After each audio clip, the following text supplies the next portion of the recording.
In today's video, we're going to be checking out the CL220R from Kobor. And even though you may not have heard of them before, if you're in the market for an affordable RGB light, this might just be the one to pick up.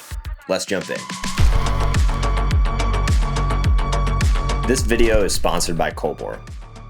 Kobor sent me this light a few months ago, and I'm finally just now getting the chance to sit down and mess around with it and make my review video on it.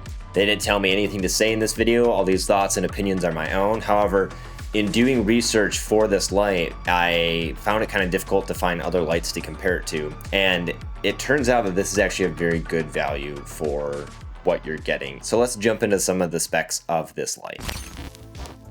So again, this is the CL220R from Kobor, and they have three lights in this lineup. They've got the CL220M, which is daylight, the CL220, which is a bicolor light, and then this one, the CL220R, which is bicolor as well as RGB. As you can probably tell by the name, this is a 220 watt light. There aren't too many lights that come in at that 220 watt range. The closest comparisons I could find are the Amaran 300C and the Godox SL300R. Both of these are bicolor and RGB lights with a lot of similar features. The CL220R is currently priced at $399, which sits well below the 300C at $569 and the SL300R at $499. Now granted, the SL300R and the 300C are both 300 watt lights, but let's jump into the specs and look at how similar these lights actually are.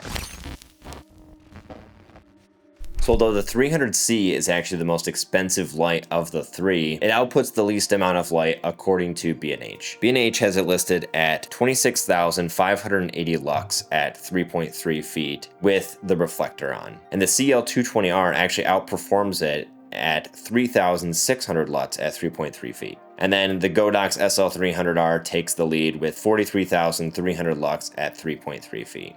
And that's just what B&H says. I don't have both these lights to actually do a comparison, so I'm just taking their word for it. But if that is the case, this is a very good value because this light is coming in at $170 less than the Amaran 300C. As I mentioned before, this light is bicolor and RGB. The bicolor range is 2700K up to 6500K with the full spectrum of RGB. Comparing that to the 300C, which has a range of 2500K all the way up to 7500K. And then the Godox is coming in with a range of 2500K up to 10,000K. Now taking a look at the CRI, or color rendering index, of each of these lights. If you don't know what CRI is, that basically means the quality of light that you're getting from this LED. And it's a rating on a scale of 1 to 100, 100 being the most high quality light you could have. The CL220R comes in at 97 CRI compared to the 300C at 95 and the SL300R at 96. I don't know if you can actually tell the difference between these with your eyes, but the fact that they're all in the upper 90s means that you're getting a really high quality output regardless of which of these lights you choose. Each light comes standard with a Bowens S mount, which is pretty standard. That's what most softboxes and reflectors use. It comes with a relatively firm storage case with lots of nice padding and pockets to put some of your accessories for the light.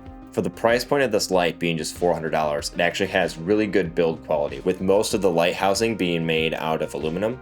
Pretty much the only thing on this entire light that is made out of plastic is this handle here and the mount that sits on your light stand. The knobs to attach the light to your light stand are also made out of plastic. Like a lot of other lights nowadays, this light also has an app that's associated with it. So I downloaded the app and tried using it for a little bit, and it seems to work quite well. To connect the light up to the app, all you do is click Add Fixtures, New Fixture, and then I've set it to pairing mode on the light, and there's the light showing up right there. We'll go ahead and check that and add to scene, hit confirm.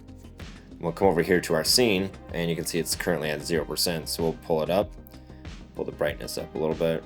Then we can actually tap on the light, and this will give us all of the options for the CCT. We can set up gels, colors, and effects. Let's go over to colors and see what we can do here. We can set it to all sorts of different colors, and we can adjust the hue this way. Or we can do a color picker. We can slide this around and pick any color we would want. While I'm sitting here, the one thing I am noticing is there's quite a bit of fan noise coming from this light. It's not too bad, especially nowadays with so many good features in our editing software, where it's really easy to remove that kind of consistent static noise in the background. So that doesn't really concern me too much, and I have my microphone probably 6 inches away from the fan here, and I don't think it's going to really come through in the video at all.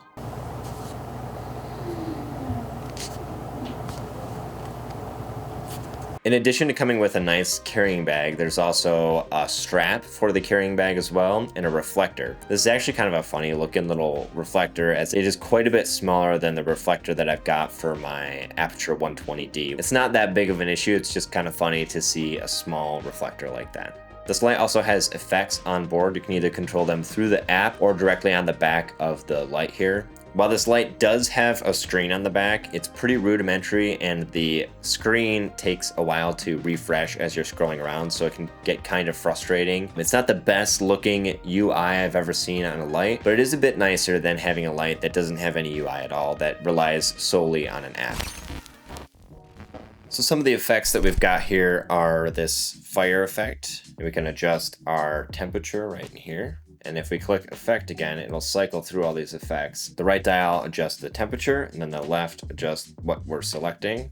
Clicking effect again, cycle through.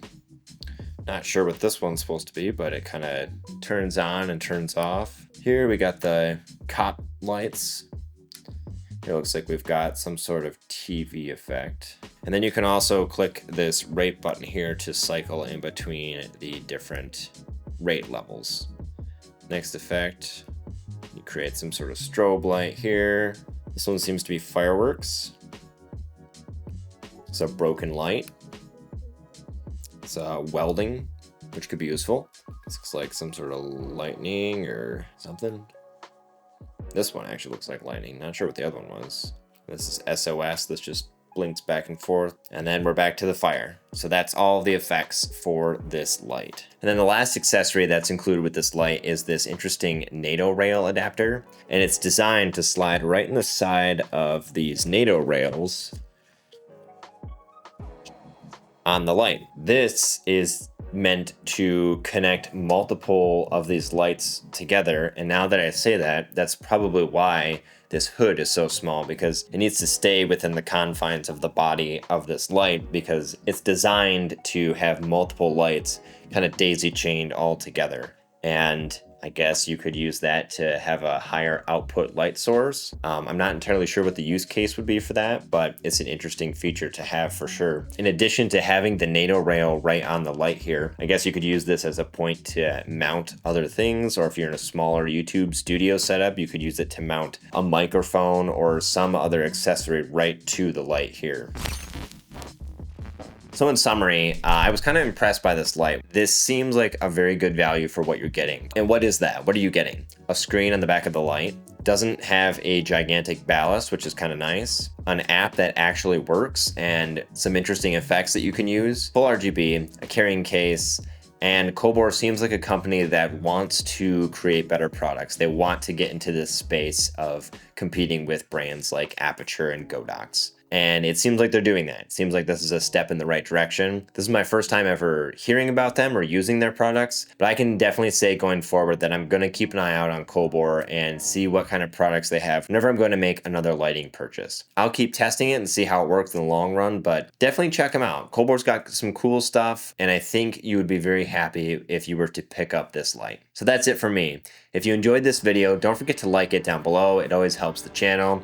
And drop a comment if you have any questions about this light. I'd love to help answer them for you. And if you want to stay up to date on any future videos I put out, I'd love it if you subscribe to the channel, because I've got some cool things coming down the pipeline. And as always, thank you so much for watching, and I will catch you in the next one.